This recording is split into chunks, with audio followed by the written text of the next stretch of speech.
Eric with the Kleen-Rite sales team coming at you today to discuss a little bit the difference between a weep and a non-weep gun. If you have a self-serve car wash bay in cold regions and you have a weep system, you're going to want a weep gun. Now with a weep gun, they're all going to kind of look the same, but the water will slowly trickle out of the end if the trigger is not pulled. It keeps water moving so your lines don't freeze.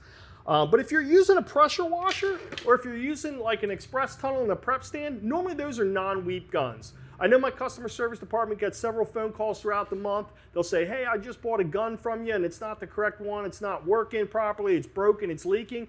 Chances are it's on a pressure washer and they bought a weep gun by mistake. So just double check. If you're using a pressure washer or an express tunnel as a prep bay, get the non-weep gun. And if you have a self-serve bay in cold regions with weep misers and weep systems, make sure you get yourself a weep gun.